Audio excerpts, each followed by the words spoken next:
ఈ వీడియోలో మనం ఒక చిన్న కృత్యాన్ని చేద్దాం. అందుకోసం నేనొక గ్లాసు నీళ్లలో ఇసుకను కలిపాను. ఇప్పుడు నేను ఈ గ్లాసులోని ఇసుక మరియు నీళ్ల మిశ్రమాన్ని మీకిచ్చి ఈ రెండింటిని వేరు చేయమని అడిగితే మీరు అలా చేయగలరా? మనం ఇంతకు ముందు వీడియోల్లో నీటిలో ఇసుకను కలపడానికి ప్రయత్నించినప్పుడు అది పూర్తిగా కలవదు అని తెలుసుకున్నాం కదా. ఇలా ఇసుక మరియు నీళ్లు పూర్తిగా కలవకుండా విడివిడిగా కనిపిస్తుంటే ఆ మిశ్రమాన్ని మనం విజాతీయ మిశ్రమం, హెట్రోజీనియస్ మిక్సర్ అని పిలుస్తాం. అయితే ఈ మిశ్రమంలో మనం గమనించాల్సిన ఇంకొక విషయం కూడా ఉంది.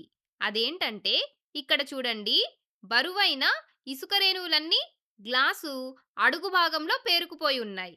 చూడండి. అలాగే మనం గ్లాసు పై భాగంలో చూస్తే కొంత బురద నీరు కనిపిస్తుంది. ఈ బురద నీటిలో బరువైన ఇసుక రేణువులు ఉండవు. కాబట్టి ఈ మిశ్రమంలో ఇసుక మరియు నీటిని వేరు చేయాలంటే మనం ముందుగా చేయాల్సిన పని ఆ మిశ్రమాన్ని కదల్చకుండా కాసేపు పక్కన పెట్టడం.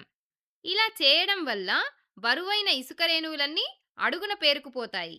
నిజానికి ఈ మిశ్రమంలో ఇసుక రేణువులు ఇప్పటికే అడుగున పేరుకుపోయాయి. కాబట్టి ఇందులో మొదటి అడుగు ఇప్పటికే పూర్తయింది. బరువైన ఇసుక రేణువులను అడుగున పేరుకుపోయేలా చేసే ఈ ప్రక్రియను అవక్షేపణం, సెడిమెంటేషన్ అని పిలుస్తారు.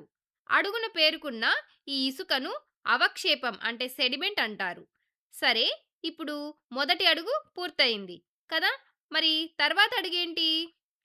ఇప్పుడు ఈ గ్లాసును మెల్లగా వంచి పైన ఉన్న ఆ బురద నీటిని వేరొక గ్లాసులోకి ఇలా జాగ్రత్తగా పోయాలి.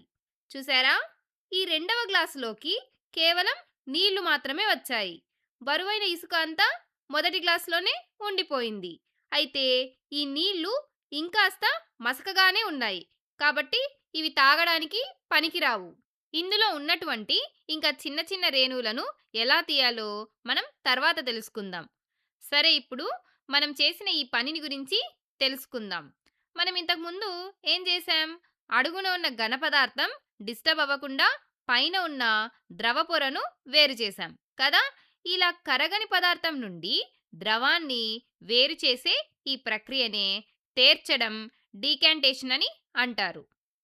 ఇదంతా ఏదో గ్లాసులో ఇసుకను తీయడానికి మాత్రమే అనుకుంటున్నారా?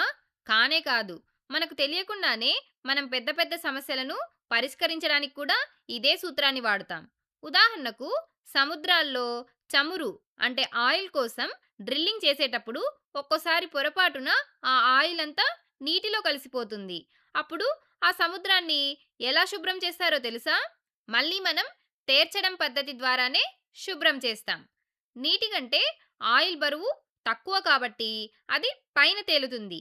దీనివల్ల నీటి నుండి ఆయిల్ వేరు చేయడం సులభమవుతుంది.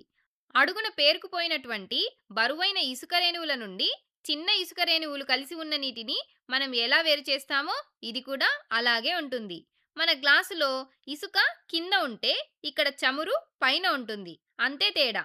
ఇలా పైన ఉన్న చమురును సైంటిస్టులు, ఇంజనీర్లు పెద్ద పెద్ద యంత్రాలను ఉపయోగించి ఆ చమురు పొరను వేరు చేసి నీటిని శుభ్రం చేస్తారు. దీన్ని బట్టి మనకేమర్థమవుతుంది? సైన్స్ అనేది ఎక్కడో పుస్తకాల్లోనే కాదు, మన చుట్టూనే ఉంది.